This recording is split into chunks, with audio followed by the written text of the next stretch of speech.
State bank, SCB banks, FBR, اسلامی banks, اعلیٰ عدلیہ اور جو ہے آپ کے تاجر برادری, دانشور, سب کا جو ہے وہ گٹھ جوڑ ہے. اشرافیہ کو نوازیں, عوام کو کچلیں. تینوں پارٹیاں یہ کہتی ہیں کہ وفاق اور صوبے ایک مقررہ آمدنی سے زائد ہر قسم کی آمدنی پر ٹیکس لگائیں گے, معیشت کو دستاویزی بنائیں گے, کالے دھن کو سفید ہونے سے روکیں گے. اگر یہ نہیں کرتے, آپ دنیا بھر کی اصلاحات کر لیں, پاکستان کی معیشت ٹھیک نہیں ہو سکتی. پاکستان کی معیشت کی تباہی اور بربادی میں بنیادی وجہ اشرافیہ کی معیشت. گلگت بیسن اور جو انڈس بیسن کے جو گلیشیئر ہیں وہ پگھلنا شروع ہو گئے. وہاں گزر کے دریا میں بھی بہاؤ تیز ہوا, وہاں لوگوں کو نقل مکانی کرنی پڑ گئی اور کافی وہاں پہ تباہی ہو رہی ہے. آج بالا کوٹ میں بھی جو ہے وہ دریا بفرا ہوا ہے اور وہاں پہ کافی زیادہ بارشیں جو ہے کشمیر سائڈ شروع ہو چکی ہیں. جو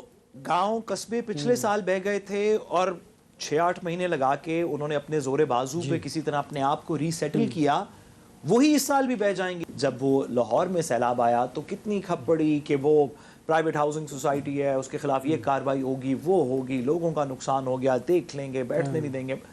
تو میں آپ سے پوچھنا چاہتا ہوں کہ کیا ہوا اس کے اندر؟ بسم اللہ الرحمن الرحیم. السلام علیکم. آپ دیکھ رہے ہیں پبلک پلس اور میں ہوں انور رضا. معاشی بحران ہے کہ سنبھلنے کا نام ہی نہیں لے رہا, جس کا براہ راست بوجھ غریب عوام کو برداشت کرنا پڑ رہا ہے. یہی وجہ ہے کہ حکومت تیسرا بجٹ پیش کرنے کے بعد ان کی کارکردگی پر سنگین سوالات اٹھائے جا رہے ہیں کہ آخر کب حکومت معاشی معاملات کو بہتر کر کے عوام کو ریلیف فراہم کرنے میں کامیاب ہو پائے گی بھی یا نہیں. یہی جاننے کے لیے ہم نے دعوت دی ہے ماہر معاشی امور شاہد حسن صدیقی صاحب کو. ڈاکٹر صاحب جوائن کرنے کے لیے بہت شکریہ. اور اسٹوڈیوز میں میرے ساتھ موجود ہیں ماہر قانون تجزیہ کار بیرسٹر سعد رسول صاحب. بیرسٹر صاحب آپ کا بھی بہت شکریہ. ڈاکٹر صاحب مجھے بتائیے گا کہ کیا وجہ ہے کہ ہر گزرتے دن کے ساتھ ہماری معاشی صورتحال ابتر ہوتی جا رہی ہے؟ کیا IMF کا دباؤ ہے, حکومت کی ناقص پالیسیز ہیں, دنیا بھر کے حالات ہیں, یا کوئی اور وجہ آپ کی نظر میں ہے؟ بہت شکریہ آپ کا, بڑا اہم سوال آپ نے اٹھایا ہے. میں پوری ذمہ داری کے ساتھ یہ عرض کرنا چاہتا ہوں کہ پاکستان کی معیشت کی تباہی اور بربادی میں بنیادی وجہ اشرافیہ کی معیشت. اس حکومت کی میں بات نہیں کر رہا. اس وقت تینوں بڑی پارٹیاں اقتدار میں ہیں. ماضی میں بھی یہی پارٹیاں اقتدار میں رہیں. سب کی پالیسی میں یکسانیت تھی. وہ یہ تھی کہ طاقتور طبقوں کو, مالدار طبقوں کو مراعات دی جائیں اور اس کا بوجھ عوام کو منتقل کر دیا جائے, پاکستان کی معیشت کو منتقل کر دیا جائے, جس سے معیشت کو خطرات, سلامتی کو خطرات, اور اس کے لیے جواز پیدا کر دیا جاتا ہے کہ جناب کبھی کہتے ہیں جی IMF کی شرائط ہے, کبھی ایران عراق جنگ, کبھی جو ہے وہ COVID-19. لیکن بنیادی یہی ہے کہ جب تک یہ گٹھ جوڑ موجود ہے, اس میں سیاستدان ہیں, وفاقی جو ہے وہ پارلیمنٹ ہے, صوبائی اسمبلیاں ہیں, اس کے بعد سول اور ملٹری بیوروکریسی ہے, state bank, SCB banks, FBR, اسلامی بینکس, اعلیٰ عدلیہ اور جو ہے آپ کے تاجر برادری, دانشور, سب کا جو ہے وہ گٹھ جوڑ ہے. اشرافیہ کو نوازیں, عوام کو کچلیں. یہ ایک ہی وجہ ہے بنیادی. جناب سر گزارش یہ ہے کہ یہ جن اداروں کا یا طبقوں کا یا کلاسز آف سوسائٹی کی آپ نے بات کی, سر یہی تو نظام ہے. نظام ہے جیسے کہ آپ نے کہا سر پولیٹیشنز, آپ نے ان کا تذکرہ کیا, آپ نے کہا سول ملٹری بیوروکریسی, پھر آپ نے کہا یہ جو کاروبار, بڑے کاروبار والے ہیں, یہ مختلف ایجنسیز ہیں, مختلف ادارے ہیں, بزنس کے فورمز ہیں. سر یہی تو نظام ہے. آپ ان سب کو ایڈ کر لیں تو یہ نظام بن جاتا ہے پاکستان کا. تو سر یہاں سے آگے کا رستہ بتائیے. آپ کی بات اس حد تک تو میرا خیال ہے نظام کے علاوہ, اس حکومت کے لوگوں کے علاوہ تقریباً سارا ہی پاکستان تسلیم کر لے گا کہ کسی وجہ سے, اگر میں سر آپ کی بات کو تھوڑے عام فہم انداز میں کہوں کہ یہ نظام جو ہے, ڈاکٹر صاحب کا یہ کہنا ہے کہ یہ جو سارا کلیکٹیو نظام ہے یہی پاکستان کی ترقی کے اندر رکاوٹ ہے. تو سر کیا یہ پھر ایک سسٹمیٹک چینج کے علاوہ کچھ پالیسیز سے اس کے اندر بہتری لائی جا سکتی ہے کہ آپ کے خیال میں اگر 2 پالیسیز ٹھیک کر دیں گے تو یہ بہتر ہو جائے گا, یا آپ کے پروفیشنل خیال میں اس کو جب تک ہولسٹکلی ڈسکارڈ کر کے ایک نیا سٹرکچر نہیں سوچا جائے گا یہ آگے نہیں چل سکتا؟ یہ بڑا اہم بات آپ نے کی ہے. اور اس کا تعلق ڈائریکٹ پاکستان کی سلامتی کے ساتھ ہے, عوام کی خوشحالی کے ساتھ ہے. میرا ایک ہی مطالبہ ہے, کوئی کسی کو قربانی دینے کی ضرورت نہیں ہے. اللہ تعالیٰ نے میرے ملک کو جو وسائل دیے ہیں, میں پوری ذمہ داری کے ساتھ ثابت کر سکتا ہوں کہ جو 3 بڑی پارٹیاں ہیں, اگر وہ صرف ٹیکسوں کے ضمن میں, توانائی کے ضمن میں جو انہوں نے قوم سے وعدے اپنے منشور میں کیے ہیں, جس کی بنیاد پر ان کو اقتدار ملا ہے, اور آئین کی کچھ نکات, پاکستان کا آئین مقدس آئین ہے, اس کی شق نمبر 3 آپ لے لیجئے, شق نمبر 4 لے لیجئے, 25 الف لے لیجئے, 37 لے لیجئے, 38 لے لیجئے, 227, یہ 5-6 میں نے آپ کو بتا دیا. وہ صرف اس پہ عمل کریں اور اپنے منشور کے جو تینوں پارٹیوں کے منشور کے متفقہ نکات ہیں اس پر عمل کریں. سر یہ تو سوری معذرت سر, یہ تو تھوڑی بات اور طرف چلی گئی. اگر آئین کی ان میں سے کسی شق پہ بھی جن کا آپ نے حوالہ دیا, آرٹیکل 4 پہ, 5 پہ, 2A پہ, پرنسپلز آف پالیسی پہ, کسی پہ بھی سر عمل ہو جائے تو پھر تو یہ کہانی اس طرح نہیں چل رہی ہوتی. سر ہم اس نظام میں کچھ بہتری کرنے کا کوئی وسیلہ پیدا کرنا چاہتے ہیں. سر ذرا let's come back to the fundamentals آپ کی اجازت سے. کیا سر یہ آرگیومنٹ مناسب ہے آپ کے خیال میں کہ اگر ہم ٹیکس 4% کم کر دیں, بجلی 2 پیسے سستی کر دیں, فلانے کو سبسڈی دینا, اگر ہم پالیسی ٹویکنگ کریں اور اسٹرکچرل نظام یہی رہے, یہی FBR کا اسٹرکچر رہے, یہی بیوروکریسی کا اسٹرکچر رہے, یہی جوڈیشری کا اسٹرکچر رہے, یہی, تو کیا آپ کے خیال میں is there a policy solution to Pakistan, یا پاکستان کی اکانومی کا سولوشن ایک اسٹرکچرل ریفارم کے اندر سے ریسٹ کرتی ہے؟ دیکھیے میں آپ کو کچھ اعداد و شمار بتا دوں, وہ اس سے تمام جو آپ کے نکات ہیں, بڑے اہم نکات ہیں, یہ روز روشن کی طرح اس طرح واضح ہو جائیں گی کہ عوام بھی سمجھ جائیں گے میں کہنا کیا چاہتا ہوں. مثال کے طور پر تینوں بڑی پارٹیاں یہ کہتی ہیں کہ وفاق اور صوبے ایک مقررہ آمدنی سے زائد ہر قسم کی آمدنی پر ٹیکس لگائیں گے, معیشت کو دستاویزی بنائیں گے, کالے دھن کو سفید ہونے سے روکیں گے. اگر یہ نہیں کرتے, آپ دنیا بھر کی اصلاحات کر لیں, پاکستان کی معیشت ٹھیک نہیں ہو سکتی. اس کی وجہ یہ ہے کہ شہباز شریف صاحب وزیر اعظم پاکستان نے یہ کہا, ریکارڈ پر موجود ہے, کہ FBR جو ٹیکسوں کی استعداد ہے اس سے 15,000 ارب روپیہ سالانہ کم وصول کر رہا ہے. یہ ان کے الفاظ میرے نہیں ہیں, لیکن انہوں نے صرف FBR کہا تھا. اب میں اگر اس میں صوبوں کو بھی شامل کر لوں تو یہ رقم بن جاتی ہے 25,000 ارب روپیہ سالانہ. تو اگر پارلیمنٹ اور صوبائی اسمبلیاں یہ قانون بنائیں, پہلے FBR تو بہت بعد میں آتا ہے, نیب تو بہت بعد میں آتا ہے, پہلے تو آپ یہ قانون بنا دیں جس کے لیے پارلیمنٹ شاید تیار نہیں ہے, کہ مثال کے طور پر 10 لاکھ روپے سالانہ سے زیادہ جس کی آمدنی ہے اس پر کوئی ٹیکس نہیں ہوگا, لیکن اس سے اوپر جس کی بھی آمدنی ہے اس کو اگر پاکستان میں رہنا ہے تو اس کو پاکستان کو ٹیکس دینا ہوگا, نمبر 1. اس کے ساتھ ہی GST جنرل سیلز ٹیکس جو اس وقت 18% ہے, ظالمانہ ہے, اس کو آپ 5% پر لے آئیے. پیٹرولیم لیوی بھتہ جو آپ نے 1676 ارب روپے کا رکھا ہے اس کو 0 کر دیں, تو میں آپ کو یقین دلاتا ہوں کہ 25,000 ارب کی جو میں نے فیگر بتائی ہے اس کا آپ 1/3 بھی اگر وصول کر لیں تو پاکستان خطے کا طاقتور اور خوشحال ملک بن جائے گا. نمبر 1 تو بات یہ ہے, لیکن کیا ہم اس کے لیے تیار ہوں گے؟ پہلا بنیادی سوال یہ ہے. اور اگر یہ نہیں ہے تو نہ آپ تعلیم کا بجٹ بنا سکتے ہیں, نہ صحت کا بجٹ بنا سکتے ہیں, نہ آپ 26 ملین بچے جو اسکول نہیں جا رہے, جو دنیا کی سب سے بڑی تعداد ہے.